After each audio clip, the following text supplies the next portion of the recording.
I need to build you up with my words. I need to speak life into you and into your heart. And again, it's not that I can't address problems. It's not that I can't say anything about mistakes that are being made and things that could be different. I can do that. But even when I do that, do it in a constructive way. Do it from a perspective that I care about you and I care about us. And here's something that I wish was different. I don't know why we're not as close as we once were. I don't know why this particular friendship, that we're just not hanging out anymore. We're not talking. We're not doing things together like we used to. I don't understand why my kids seem more distant from me. I don't understand why my parents seem just disconnected from me. I don't know why my spouse, we're just not close. We're not clicking anymore. And I can't figure out why. And one of the glaring reasons that I'm not paying attention to might be my words.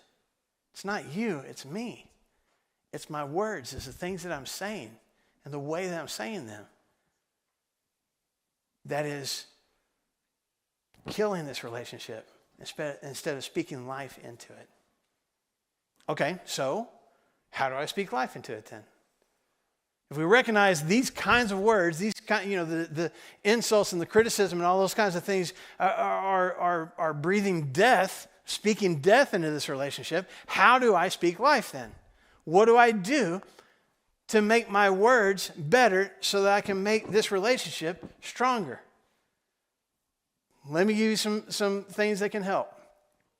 First thing, right off the bat, I need to have an honest conversation with you about my words. I need to use my words to talk about my words. What I mean is, if I'm struggling in this friendship, then I need to ask this friend, is it some of the things that I'm saying, is it the way that I talk, is the way that I speak to you, is that having an impact on our relationship? Do you feel like I'm being dismissive? Am I being too critical? Am I complaining all the time? To have that kind of an honest conversation with my spouse, to be humble enough to have that kind of an honest conversation with my kids. I mean, it takes some vulnerability. It takes some humility to put myself out there and to recognize, okay, the things that I've been saying, I may not have even been paying attention to how hurtful they are. Have they been hurtful? Let's talk about that.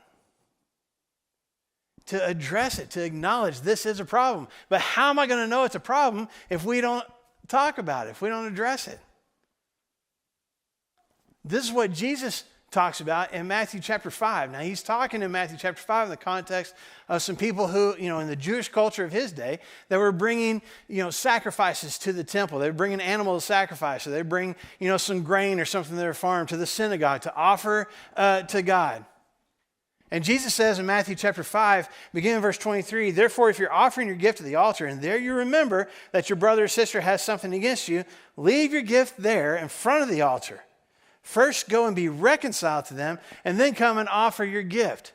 Now, there's a lot to unpack here, but the principle that I want you to see, that I want you to focus on this morning, what Jesus has to share is, you need to address the problem and address it now. Address it now. Don't wait and don't think, well, okay, if I feel like this continues to be a problem, maybe we'll talk about it. Go deal with it now. Go talk to that person. Is it your spouse? Is it your friend? Is it somebody that you're dating? Is it your kids? Is it your parents? Whoever it is that you feel like maybe your words are causing a problem, causing a disconnect between the two of you, then go and address that and don't wait. Go talk about it. Have that conversation. Have an honest conversation with them and be willing to hear what the response is and to do something about it. I can't know to fix it if I don't know that it's a problem. So that's where I start. And then when it comes to my words, maybe what I need to do first and foremost is just slow down. Pump the brakes a little bit. Don't be so quick to say the first thing that comes to my mind. That's a problem for a lot of us. Some of us are thinkers when it comes to what we have to say. We will think about what we're going to say. We'll think about what the other what their reaction is going to be to that, and then what our response is going to be to their response. And we kind of think through that whole thing before we say that. And some of us don't do that.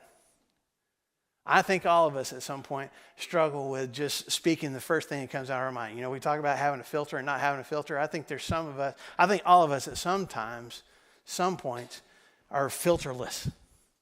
We just share whatever that thought is Maybe because we're tired, maybe because we're frustrated, maybe because we're angry, whatever it is, we just speak and we don't care what the consequences are going to be. And it may be hurtful, it may be damaging, it may actually be accurate.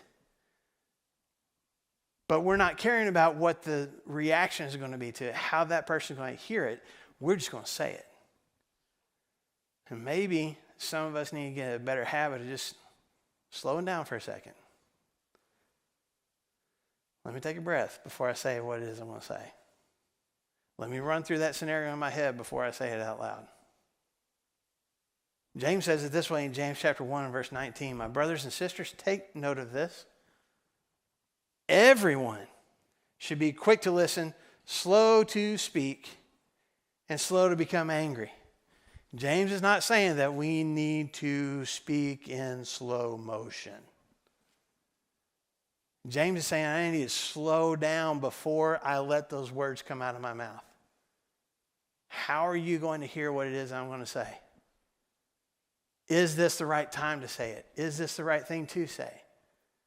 I need to slow down so that I don't cause more hurt and more stress and more fear and more criticism and more resentment. Or, for some of us, we don't need to just slow down. Some of us need to stop. We need to stop using some of the words we're using. We need to stop ourselves from saying whatever it is that we have in mind to say, because this is not the time to say it, and it's probably not even accurate, so let's not even say it. Some of us, there was a comedian that I heard years ago that said sometimes you got to bite that tongue till blood comes out your nose.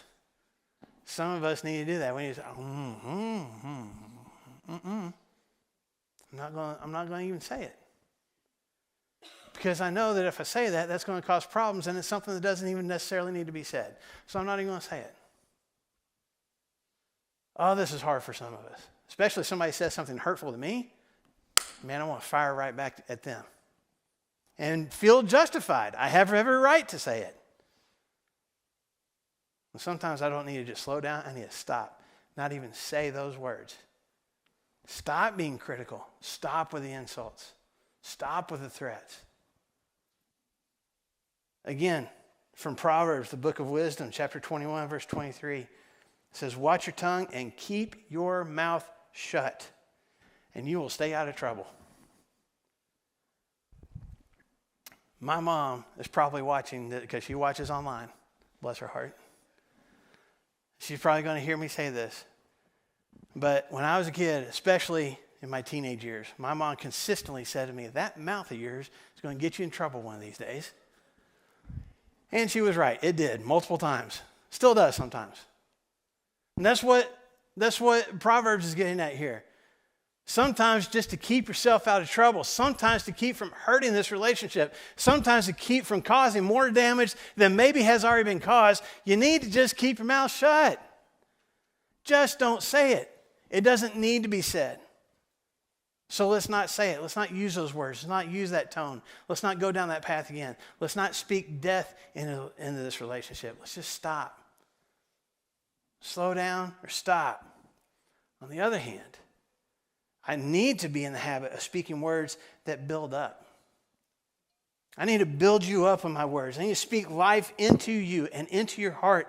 When I choose to use words that encourage you, that lift you up, that make you stronger, that build you up and make you feel better. And again, it's not that I can't address problems. It's not that I can't say anything about mistakes that are being made and things that could be different. I can do that. But even when I do that, do it in a constructive way.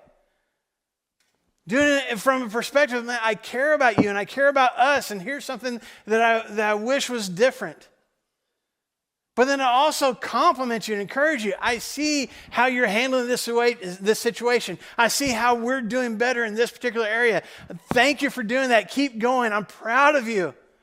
You're doing so good. You're working so hard. I care about you. I love you. Let's use those kinds of words on a regular basis.